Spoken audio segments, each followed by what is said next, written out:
So our next guest is Lawrence Abu Hamdan, and the session is called "Noise is the New Power." Many of you, of course, will know Lawrence in different ways, but maybe you've even seen him at a local Spinneys. Do you go to Spinneys? Yeah. So you may have seen me in Spinneys. Lawrence Abu Hamdan is a private ear. In 2023, he founded Earshot, the world's first organization to use sound in defense of human and environmental rights. His projects that reflect on the politics of sound and listening have been presented all over the world and received multiple awards, including the 2019 Turner Prize. Please join me in welcoming Lawrence Abu Hamdan. Thank you.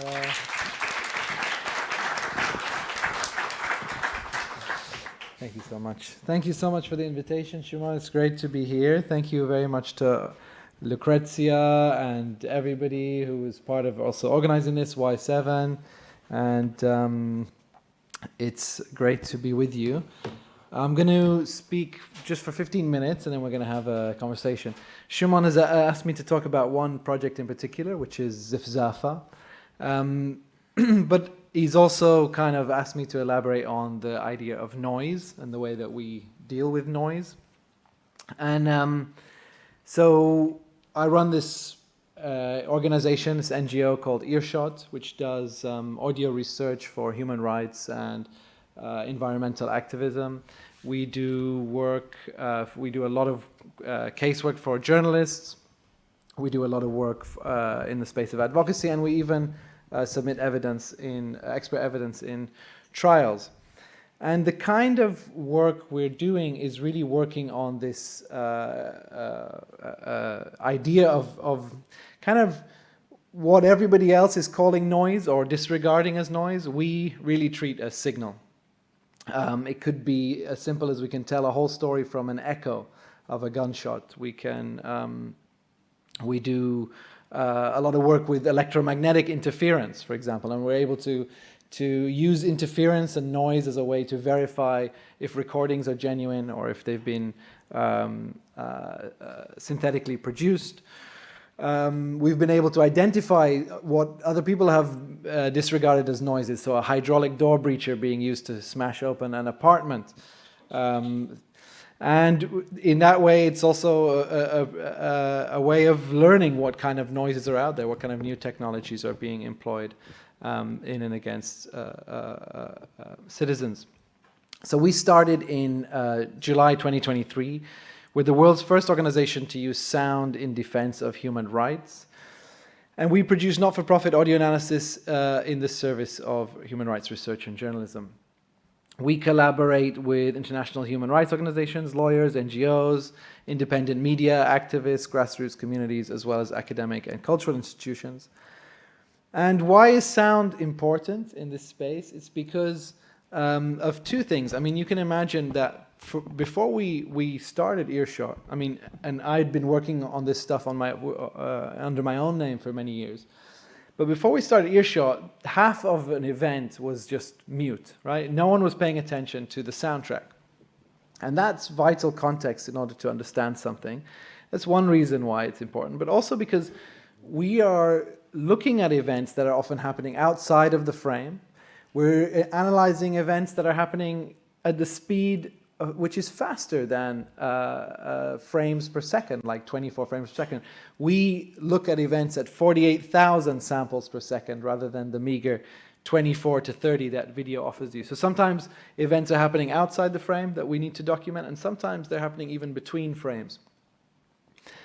And so it's also to make sure we're not limited to what's happening inside the camera's frame, but also by the silent distance of satellite photography. So I'm actually going to go into a project, a bit of research we did in the occupied Syrian Golan Heights. It's a video game, which is maybe why Shuman has asked me. It's part of this kind of world-building idea. But I just wanted to say that you may have heard of our work without knowing who we are, or that we did that work. So, for example, how do you know that the murderers of Hind Rajab were standing just 12 to 20 meters away from her. It's because of our work. That's the reporting that we did there for Jazeera. And many other facts around the targeting of journalists over the last year and a half, specifically. How are journalists able to use the word targeted so confidently? It's because of a lot of our work. So there's a lot of, being that it's audio, being that it's relational, there's a lot of collaboration that happens. And often we are working behind the scenes. And then what we do is produce large bodies of original research as well that we initiate with organizations. And that's the case of Zizafa, what Shuman has asked me to speak about. So during the summer of 2023, the residents of the villages of the occupied Syrian Golan Heights protested against the occupation on a scale not seen for 40 years. These demonstrations were catalyzed by the initiation of an Israeli government project to build 31 wind turbines to be the largest in the world, these 256 meter high. So usually wind turbines are about 160 meters high. These turbines will produce just 0.6% of Israel's energy needs, and most of them are built within tens of meters from homes. The closest one, which you'll see in the video game simulation, is 35 meters from somebody's house. Depending on the wind speed, each turbine generates between 70 to 90 decibels of noise, which is really like having a highway above your head. The acoustic footprint of these turbines, so the real estate company says, no, they just take up 1.6 square kilometers or 1.8 square kilometers of land. In fact, the acoustic footprint is 16 square kilometers. It's basically a kind of sonic annexation that is covering that area in sound. And you can see it here. In fact, you can see also how they're kind of boxed in, right? So Majd al-Shams is one of the largest cities in villages of the occupied Syrian Golan Heights. You have Buqata at the bottom. And basically the only place left for them to expand, in fact the only open space left for the occupied villages is now being filled. So it's an extremely strategic placement of these wind turbines. Of course that 1974 ceasefire line has changed, I think, since we first made this visual. Which maybe speak to the new situation. So after the 1967 Arab-Israeli war, Israel seized and occupied 70% of the Jawlan, or the Golan Heights. Approximately 131,000 people living across 344 villages were forcibly displaced from their homes. Today, 7,000 Jawlanis remain on that land. Just 7,000 remain, today grown to 26,000. The wind farm development represents the latest chapter in a protracted series of land and resource expropriation that has beset this community for over half a century. For example, the village of Sahita was partially destroyed in 1967 and then subsequently razed to the ground in 1972. And many of the 37 families who came from Sahita sought land and livelihood in the very place where these wind turbines are now built. So this wind farm is the kind of third time in living memory that these people have been dispossessed of their land. So to support the Jawlani community struggle against this wind turbine project, Earshot collaborated closely with Al-Marsad, who is a human rights organization in the Golan Heights, to develop a digital tool, Zizafa. And that tool has two key objectives: to contest the construction of these turbines, they're forthcoming, they are not yet built, and to preserve the memory of the place before the turbine came. And by using a video game simulation, Unreal, users, which may be you can download this from our website, or it's primarily designed to be used by stakeholders and their lawyers, who can go into the homes and farms most affected by the noise pollution and experience themselves the force of this sonic annexation. So I'm going to open now Zizafa and actually play it and attempt to play and talk at the same time. Let's see if this goes horribly wrong. You'll test my video game competence. I didn't lie about it like some people we know in the media. I've always been incompetent with video games, but I made this one myself, so it should be okay. So this is Zizafa.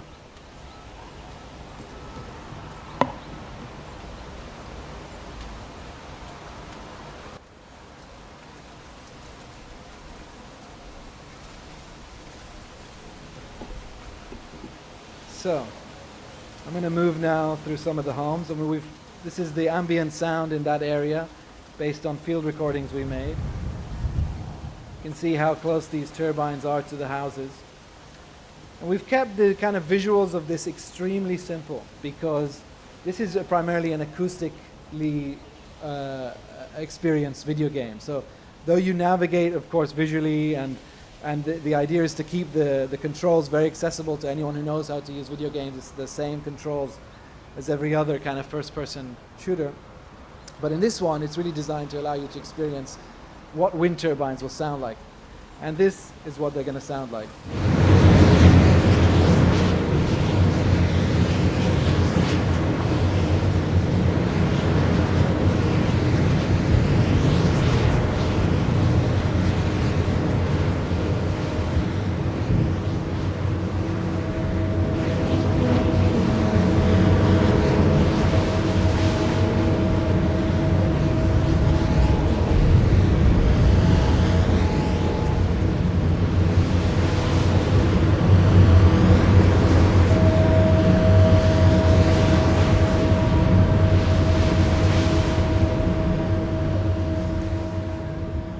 So in order to, we just crossed the border actually into Syria now, which is something you can do in this video game you can't do in real life. Oops. Why does it want me to talk to you? Okay. So, oh, sorry.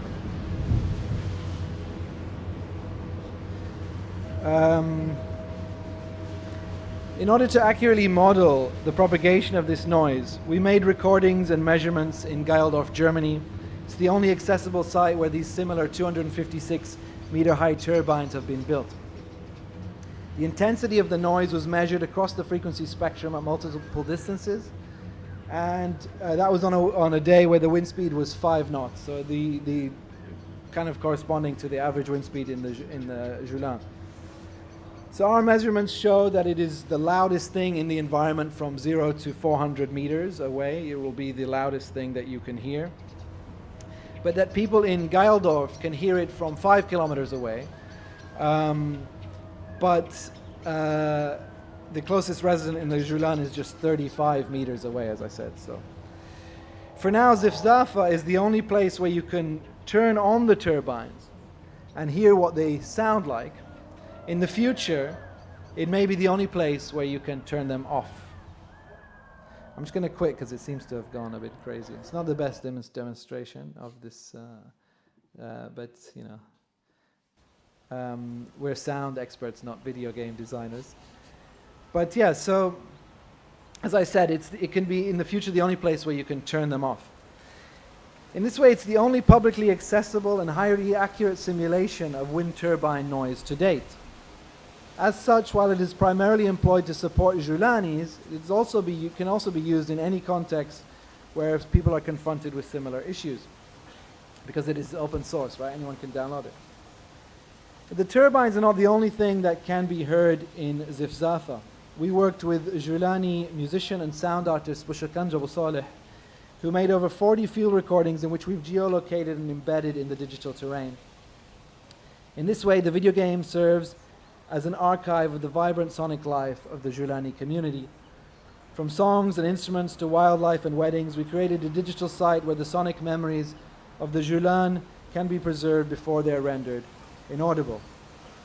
So that can be, you know, there's also a teleport function where you can kind of move through the game.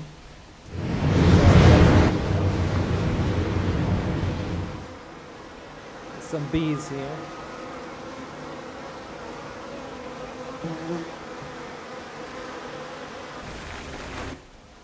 أنت تقف داخل الكوخ.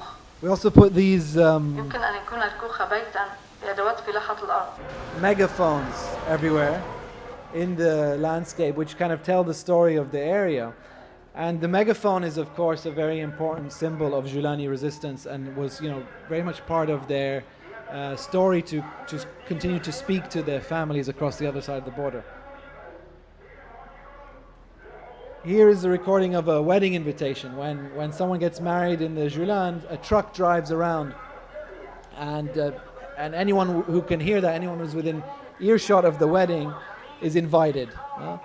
And so by virtue, I guess you're also all invited now to this wedding. But, you know, this is also a kind of really important recording because it shows how sound is really fundamental in the formation of community. And this is kind of the things we wanted to preserve. Not just the kind of pristine life of nature there, but also their right to make noise, right? And their right to define what is noise. And in that way kind of approach a sort of sonics of self-determination. We'll go through some other recordings. Here's some jackals recorded on the ceasefire line.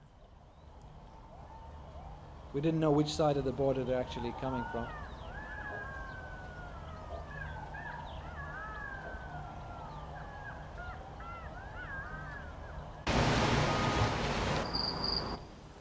خلال احتلال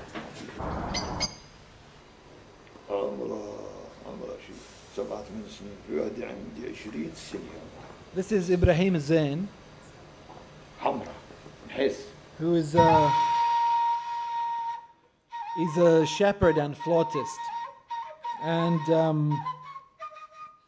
when we were recording Ibrahim, well, when Bushr was recording Ibrahim, the vet was there, Hassan Safadi. And while Ibrahim played, Hassan spontaneously broke into song, which you will hear in a minute.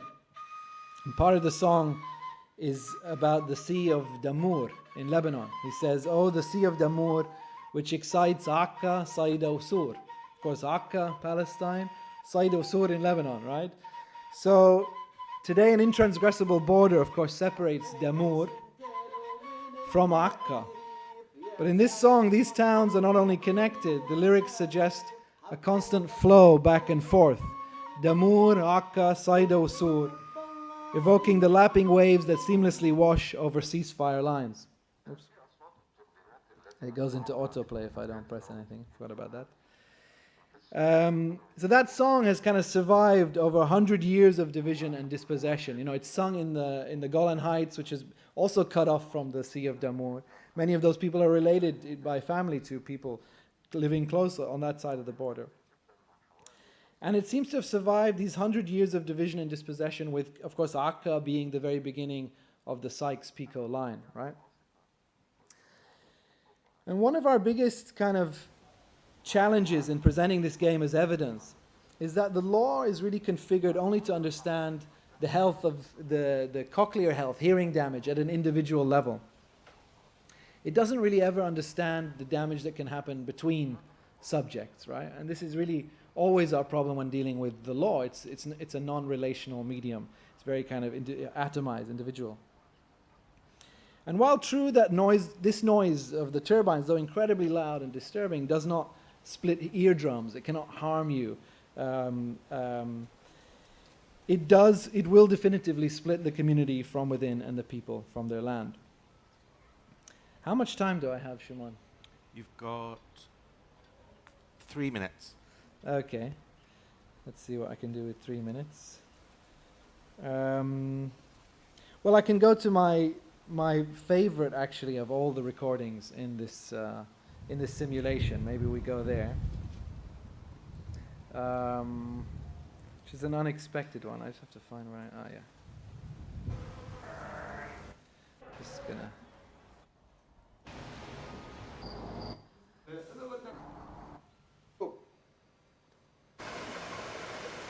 Here, this one.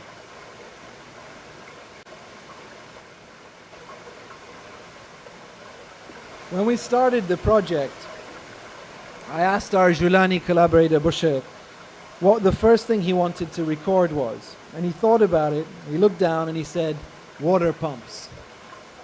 And I was taken aback because it wasn't what I imagined. I had a romantic idea of the Jawlan and the sound of nature. He said, no, I'm going to record water pumps. So there must be something special about these water pumps, right? Then he sent me recordings of water pumps.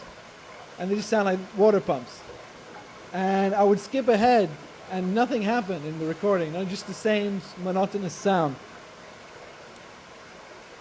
And then he sent some other amazing recordings. I kind of forgot about it. But while this sound is unchanging, as my relationship to the landscape and to the history of that place started to become richer, I really started to understand the significance of this sound. Because the extraction of the wind was not a new issue, but it's rather a new chapter in a story that has included years and years of the theft of their natural resources. The most oppressive of which today has been a strategy of heavily restricting the Jawlanis from accessing and utilizing local water sources, their own water. So to maintain access, the Jawlanis have built an informal and autonomous network of water infrastructure, including ponds, tanks, lakes, pipelines, and pumps. And so this sound is one node in that kind of renegade network. This persistent noise represents a small but vital victory in the long-standing battle over resource expropriation. And having gone on this entire aural journey to make this project, أنا آخر ثوران بركاني بجولان I can now say 50,000 سنة مضت. that this was my favorite of all the field recordings I've embedded into Zizafa. I no longer hear the monotony of the kind of lifeless water pump, but the sound of an unrelenting resistance. And with that, I will end and we'll take to the chair.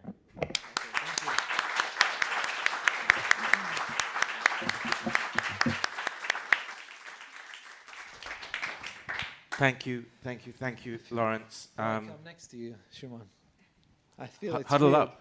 Strange to be all the way Huddle over up. Huddle up. I'm just gonna. I've got a couple of plants in the front row. Okay. Who I'll call upon. Okay, Jai fine. and Declan, just priming you. And if we've got time, hopefully we'll open it up to the rest of you. Just the first thing, I was just thinking how you opened and just in relation to something that Jai had said. She invoked Virilio.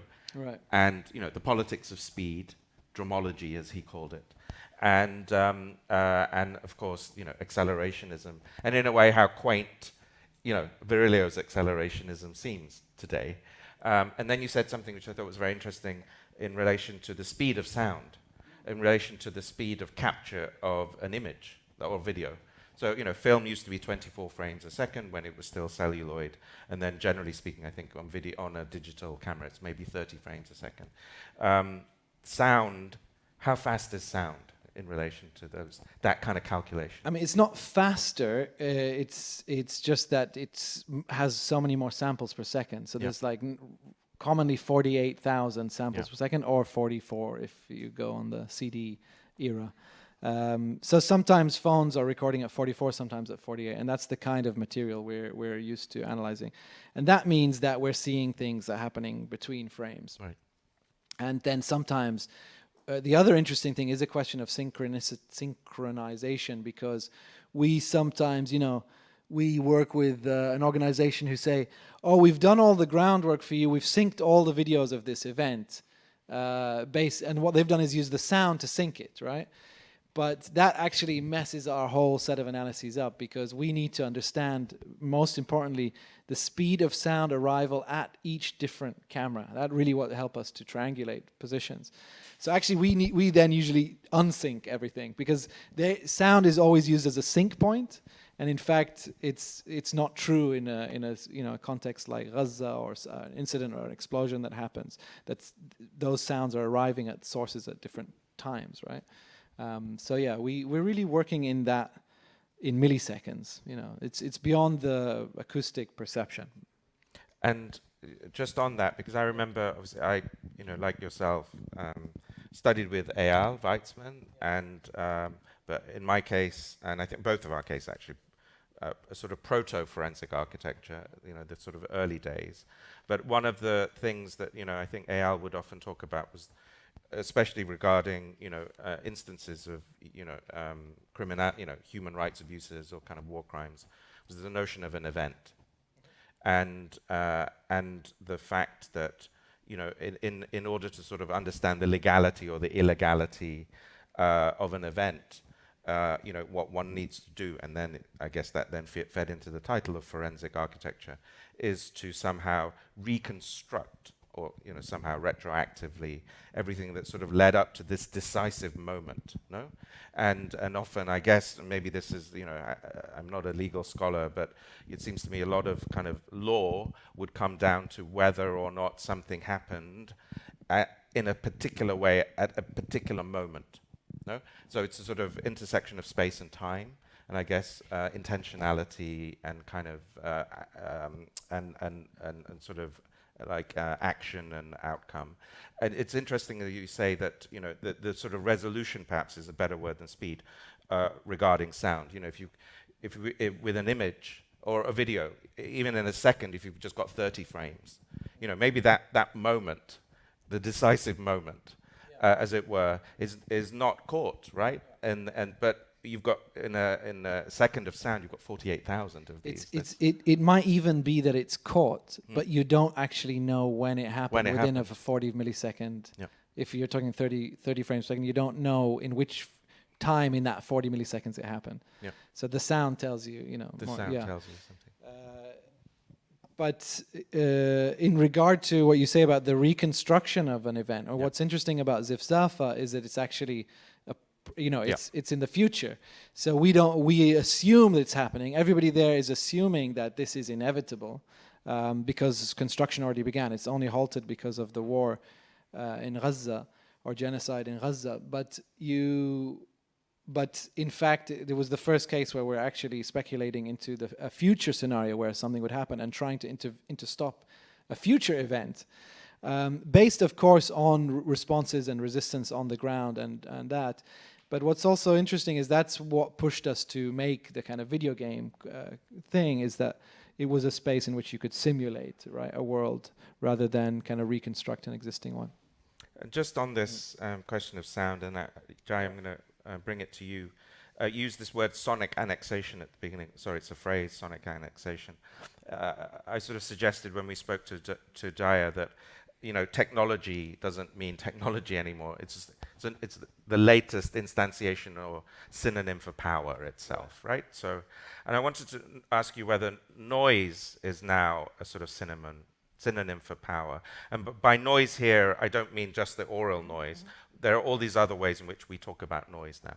There's noise in data, noise in an image, and in relation to that, let me sort of, and then the second part, let me sort of end there with that notion of noise. No, I think it's not new.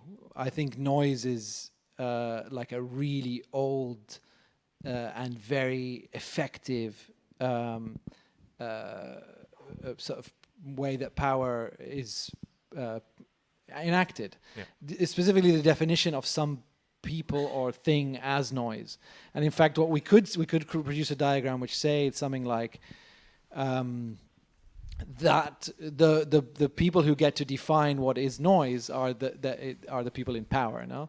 And so a little bit in this game, it was or this video game simulation, it was a trying to sort of reorient that. And also in a lot of our work, it's trying to say, no, we actually can define what is noise, what is disregarded, what is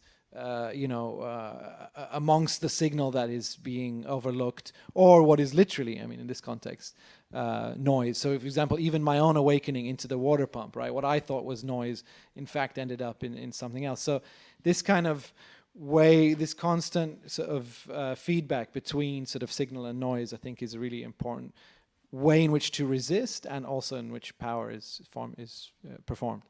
And just on that, because I was thinking of that phrase, no, to separate the signal from the noise. There is the distinction there seems to me, that which has quality to it, that's worth keeping or that matters or has meaning, and then everything else. But these are not absolute terms, are they? And it seems to me many cases the signal is often the noise and the noise is often the signal, right? Yeah, I mean, we've done cases, right, where, I mean, the whole thing is on us. It's hard to find like one thing, but what's coming really to my mind is the fact that we're Arab speakers who are doing this work. Yeah. And that means we hear what people often are saying as context. And it sounds very basic, but actually these kind of experts who are hired by journalists, the for-profit sector, who are doing the kind of work Earshot's doing, and sometimes who get put with us as a kind of second opinion, don't hear what's being said, and they don't understand what's being said. And so I think that sort of, there's also a shift that happens with them now, where they say, "Oh, it doesn't matter what's being said. The gunshot was fired at this distance and this thing," but we know what was being talked about. So of course, you have a case where, like, you can analyze all the gunshots in the killing of Hind Rajab, but she says from the very beginning, "The tank is next to me, they're firing at us." A 6-year-old girl is saying that the tank is next to me, they're firing at us. It took all of our work, months of work, just to corroborate what she said. No? And I think sometimes what you're trying to do, so it's in that case, I mean, her voice was noise. It was it was the noise of a kind of tragic victim of war. And what we try to do with all our work is actually to turn her into a witness, someone who actually could witness her own death and the crimes that led to the murder of her entire family. So I think it's this kind of rearticulation, right, that's so important. And even just Arabic, even in this world of kind of expert sound analysis, in that case, Arabic is just noise, right? Exactly. So yeah. Thank you. Jai, I know you've been doing some work on noise, and you wanted to ask. Hello. Yes. Yeah. Yes, I have, and I'm kind of trying to like position it in relation to like your way of describing noise and signal. But yeah, so for context, I work on a project called NIM. It's a noise generating network. And what we mean by that is it's a private and secure communication channel to effectively communicate online. But what happens is when your data packets are being sent across the network, fake data packets get added to that so that it camouflages who's speaking to who. And someone actually watching the whole network can't decode, social relationships and what type of messages are happening and the frequency of messages and this sort of thing. So it's kind of like almost the inverse of what's going on here. Noise as a form of camouflage, as a form of security, as a way of kind of protecting a private space from, people that are trying to discover the signal from the noise in a sense, or extract the signal from the noise. So I guess I have a kind of vague, open-ended question around that has to do with power and counterpower in relation to this idea of noise versus signal, but also a little bit. There is an interesting dynamic also in kind of information theory when you look at kind of Shannon Weaver's understanding of noise and signal, is that you need the noise to find the signal, which is also the same as the kind of NSA mass surveillance program, right, where you need the haystack to find the needle, because the noise is effectively the data bunch, right? And that you need that data to then kind of analyze and discover the signal. So yeah, a kind of bunch of thoughts that I guess just like open up that a little bit of this space, this very interesting conversation on noise. But yeah, power and counterpower, I guess. Yeah, I mean, I think it kind of addressed it in a way, right, already, but I think those are really great points. And yeah, of course, it's not that, it's also like, I come from a background in which I also want to defend intense sonic experience and noise itself, right? Like I had some of my own aesthetic awakenings being blasted with noise, no? And those are important. Those are just as important for us to think about with the earshot as well. And I'm taking it very literally, the idea of noise. But yeah, and then certainly in a strategic sense, yeah, the same way in which I determined, which I made this diagram about how noise is the kind of formation of power, who gets to define what constitutes noise. It's also a strategy in and of itself, as you described, through which power circulate, right? And with noise, right? And through noise, yeah. Thank you. Declan, please. Yeah, I was just wondering about if you could potentially tell us a bit more about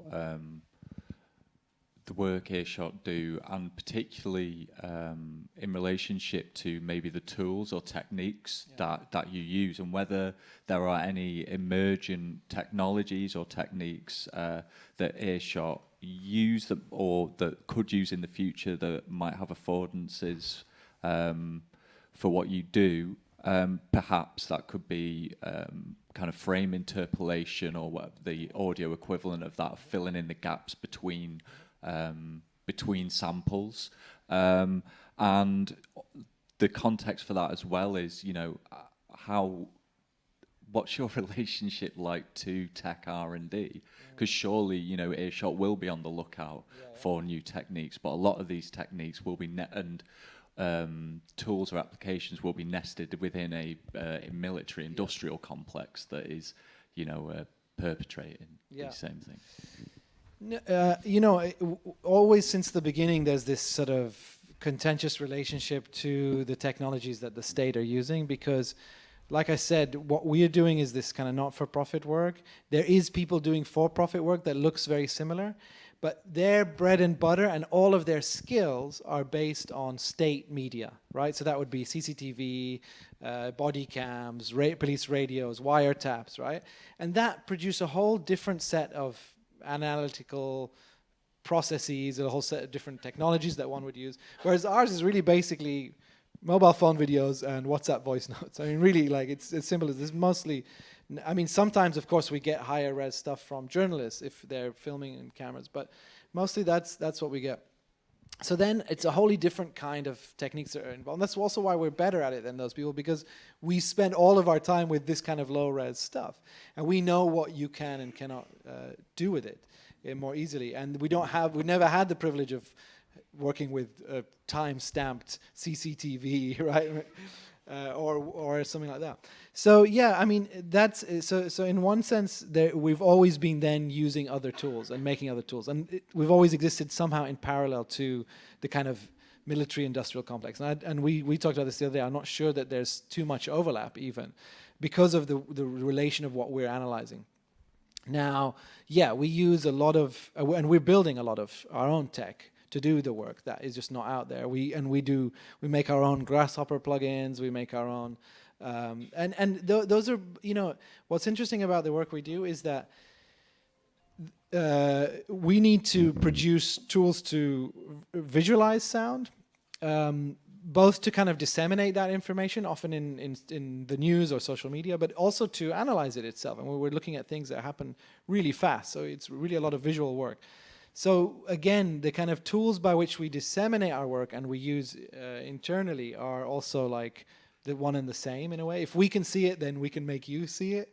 But then we're doing our own R&D now, especially with audio-generated AI, but not in the way you'd think that we're using it. We're not using it at the end of the chain.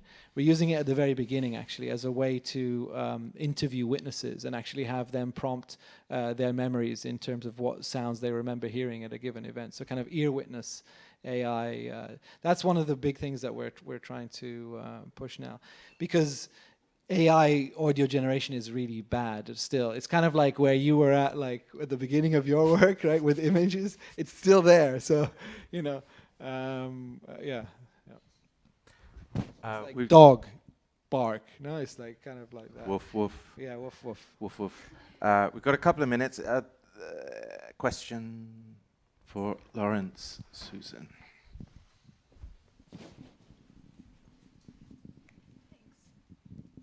I'll try to set this up very quickly.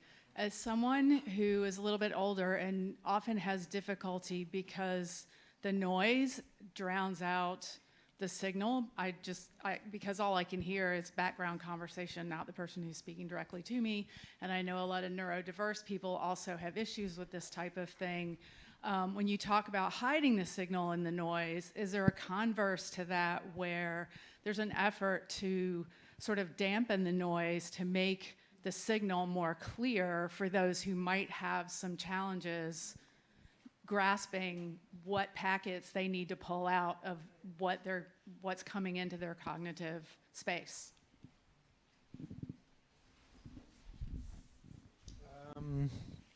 Yeah, I mean, I think that sound in human rights and open source investigation was just simply considered noise. There was no way of parsing information from it. It's not indexical, right? It's not something you point at. You're usually working with relations. It's echoes off buildings. It's ways in which it's the ways in which sound function in relation to the kind of ambient conditions. which make it so hard to extract, but actually make it so rich as a source of evidence. So I think what we're trying to do is exactly that inverse move you're talking about. We're trying to show that no, indeed, what you have defined as noise can actually be, can actually tell the story, or at least a totally other way of understanding what happened, or a sequence of events. We've run out of time. Just to let everybody know, after this, we're going to take a very short break, 10 minutes, and we'll be back with Is Quantum the New Paradigm, and Zain Majali, and our post-Copers right at the end. So another amazing number of sessions that take us right to the end of this edition of the Global Art Forum. But please join me in thanking an amazing presentation from Lawrence Abu Hamdan. Thank you.